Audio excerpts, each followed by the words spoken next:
Hi welcome to my channel నేను మీ Nani. Akhanda 2 Avatar Fire and Ash. Avatar Fire and Ash cinema చూసిన తర్వాత ఖచ్చితంగా అఖండ 2 సినిమా గురించి మాట్లాడుకోలేదు. అంటే అసలు ఈ కంపారిజన్ ఈ రెండు చూసి చాలామంది రకరకాలుగా నవ్వుకుంటారు. ఈవెన్ బాలకృష్ణ గారి అభిమానులు కూడా అసలు అవతార్ ఫైర్ అండ్ యాష్ సినిమాతో అఖండ 2కి పోలికేంటి, అది ఆ సినిమా ఇది ఈ సినిమే, అది కొన్ని వేల కోట్లు ఖర్చు పెట్టి తీసిన సినిమా, ఇది ఒక టాలీవుడ్ సినిమా, ఎన్ని వందల వేల కోట్లు ఖర్చు పెట్టి సినిమా అయినా సరే ప్రేక్షకుడు అనేవాడికి బోరు కొట్టకుండా 3 గంటల పాటు ఎంగేజ్ చేయడమే నిజమైన సినిమా.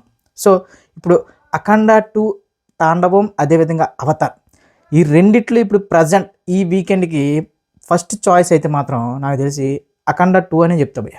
ఎందుకంటే అఖండ అనే సినిమా బోయపాటి గారు బాలకృష్ణ గారి ఒక పెద్ద కాంబినేషన్లో, ఆ కాంబినేషన్కి ఒక సపరేట్ ఫ్యాన్ బేస్ ఉంది. సో అంటే ఒక క్లియర్గా చెప్పాలంటే టాలీవుడ్లో అందరు హీరోలకి ఫ్యాన్స్ ఉంటారు, అందరు హీరోల సినిమాలు అంటే మెగా ఫ్యాన్స్ అని చెప్పి బాలకృష్ణ గారి ఫ్యాన్స్ అని అది కామన్. కానీ ప్రత్యేకంగా నందమూరి బాలకృష్ణ గారి బోయపాటి కాంబినేషన్కి ఒక ప్రత్యేకమైన ఫ్యాన్ బేస్ ఉంది.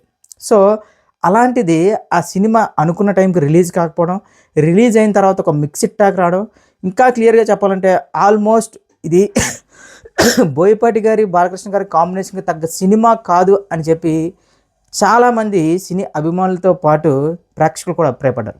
సో ఖచ్చితంగా ఈ సినిమా అవతార్ సినిమా రిలీజ్ అయ్యే సమయానికి చాలా దారుణంగా కలెక్షన్స్ అయితే నమోదవుతే ఆల్మోస్ట్ వాష్అవుట్ అయిపోద్ది అది ఇది అనుకున్నాం. కానీ Avatar Fire and Ash cinema చూసిన తర్వాత మనందరికీ ఒక కామన్గా అనిపించేది ఏంటంటే ఇది కొత్త సినిమానా, లేదంటే మనం వే ఆఫ్ వాటర్ అని చెప్పి పార్ట్ 2 ఏదైతే అవతార్ 2 వచ్చిందో ఆ సినిమా అనే ఒక కన్ఫ్యూజన్ ఉంటుంది.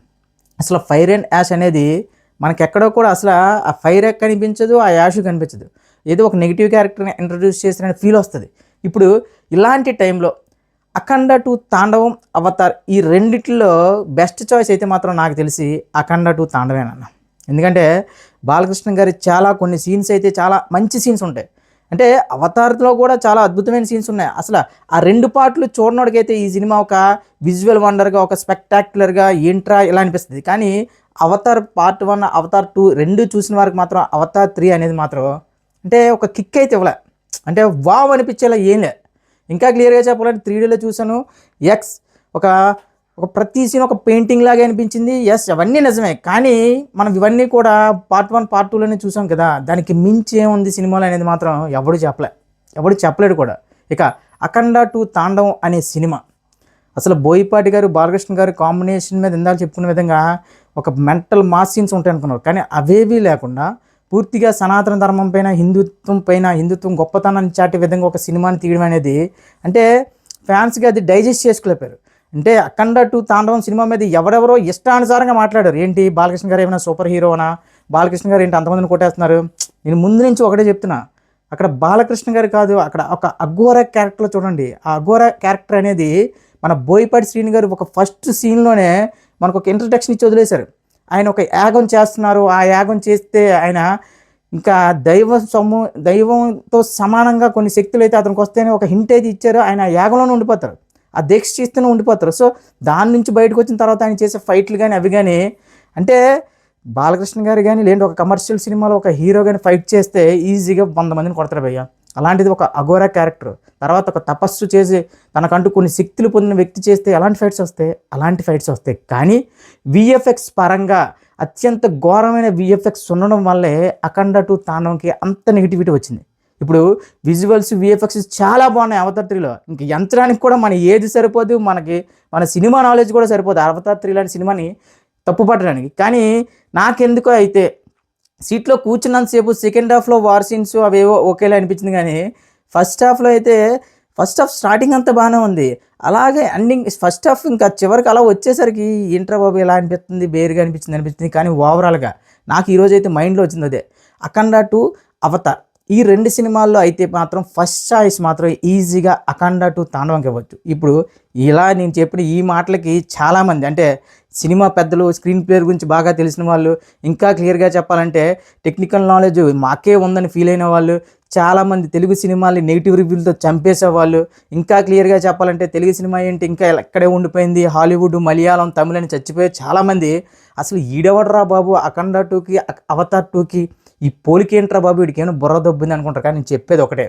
నువ్వు ఎన్ని వందల వేల కోట్లు ఖర్చు పెట్టి తీసినా, నువ్వు ఎంత విఎఫ్ఎక్స్ వాడినా, చెప్తున్నావు కదా, నువ్వు 100 రోజులు కాదు, 1000 రోజులు కాదు, 10 సంవత్సరాల పాటు కష్టపడి తీసినా లాస్ట్కి థియేటర్లో ప్రేక్షకుడిని ఎంగేజ్ చేసావా లేదా ఆ 2.5 గంటలు 3 గంటలు అయినా సరే, అదే ఆ సినిమా యొక్క ఓవరాల్ ఒక ఒక సినిమా భవిష్యత్తు అనేది అదే అన్న.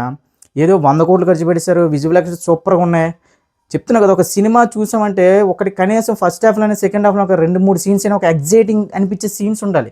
కానీ అవేవి లేకుండా అవతార్ సినిమా అయితే మొత్తంగా కంప్లీట్ అయిపోయింది. మరీ నాకు నేనే ఒక క్వశ్చన్ రేంజ్ ఏంటంటే, ఇక్కడ ఫైర్ అండ్ డాష్ ఎక్కడ ఉంది అసలు? అవతార్ ఫైర్ అండ్ డాష్ అని పేరు పెట్టాల్సింది ఏంటి? వీళ్ళు ఏమైనా జనాలు మోసం చేస్తున్నారా? అంటే వే ఆఫ్ వాటర్ సినిమాని అటు తిప్పి ఇటు తిప్పి కొన్ని క్యారెక్టర్లు అప్పుడే షూట్ చేసి మళ్ళీ వాటినే రీషూట్లో అంటే రీషూట్ కాదు, మళ్ళీ ఆ సీన్సే మళ్ళీ మనకు చూపించారా? ఇప్పుడు మళ్ళీ వే ఆఫ్ వాటర్ సినిమా మళ్ళీ వ్యాఖ్యలు చూడాలి. ఆ పైకాన్ సీన్ ఒకటి, అవన్నీ కూడా మళ్ళీ రావడం. అసలు ఫైర్ అండ్ డాష్ నేనేమనుకున్నానంటే వాటరు భూమి ఆ రేంజ్లో చూపిస్తే జేమ్స్ కెమెరాన్ గారు ఇక అగ్ని ఇక బూడిద అంటున్నారు, ఇంకా ఏ విధంగా ఉంటుందో అనుకున్నాను. కానీ అవేవి లేవు. ఇది మళ్ళీ చెప్తున్నా కదా, ఒక ఒక స్పెక్టాక్యులర్ విజువల్స్ చూడాలి, లేదంటే ఏవేవో ఒక విఎఫ్ఎక్స్, ఒక 3D ఎఫెక్ట్స్ మాత్రం అదిరిపోయింది. ఓవరాల్గా మనకి ప్రతిదీ పిన్ టు పిన్ చాలా డీటెయిల్గా ఉంటుంది 3D ఎఫెక్ట్. ఆ మాత్రం అయినా సరే చెప్తున్నాను కదా, అలా అని చెప్పి సినిమా అఖండ 2 కంట తాండవం కంట బాగుందా అంటే అసలు ఈ రెండింటికి పోలిక అనేదే ఒక రకంగా ఇది పోల్చొచ్చా పోల్చకూడదని కూడా అర్థం కావట్లేదు. కానీ ఒక ప్రేక్షకుడిగా ఒక థియేటర్లో ఎవరైనా వెళ్ళి కూర్చున్న తర్వాత 2.5 గంటల పాటు 3 గంటల పాటు ఎంగేజ్ అయ్యే సినిమా అయితే మాత్రం ఖచ్చితంగా అవతార్ 3తో పోల్చుకుంటే, అవతార్ ఫైర్ అండ్ డాష్తో పోల్చుకుంటే అఖండ 2 తాండవం ఖచ్చితంగా ఈ వీకెండ్లో ఫ్యామిలీతో చూడాల్సిన సినిమా. సో మళ్ళీ చెప్తున్నా భయ్య, ఇది నా ఒపీనియన్ మాత్రమే. మళ్ళీ ఏదో ఈడెంట్రా బాబు జేమ్స్ కెమెరాన్తో బోయపాటి పోలిస్తున్నారు, బాలకృష్ణ గారి సినిమాతో అవతార్ని పోలిస్తున్నారు, అలా ఎవరైనా కామెంట్ చేయాలనుకున్నా అది మీ ఇష్టం. నా ఒపీనియన్ నేను చెప్పా, చాలా క్లియర్గా చెప్పా. ఎందుకంటే అవతార్ 3 అనేది ఎక్స్పెక్టేషన్ అవన్నీ కూడా చాలా ఎక్కువ. ఆ సినిమా స్పాన్ కానీ, ఆ బడ్జెట్ కానీ అవి ఎప్పుడు తక్కువ చేసి మాట్లాడలేదు నేను సినిమాని ఎక్కడో కూడా. టెక్నికల్గా నాకు అంత నాలెడ్జ్ కూడా లేదు. అంటే టెక్నికల్గా నాలెడ్జ్ ఉందనే ముసుగులో నేను ఏదో మాట్లాడే టైప్ కాదు భయ్యో. ఓపెన్గా నాకు నచ్చింది నేను నచ్చినట్టు చెప్తా.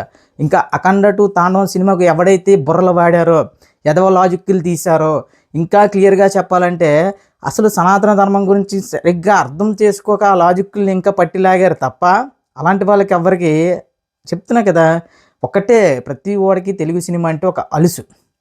ఎలాంటి అలుసు అంటే హాలీవుడ్ సినిమా కానీ ఇంకా తెలుగు సినిమా కాకుండా ఏ భాషలో ఎవడేం చేసినా నమ్ముతాం.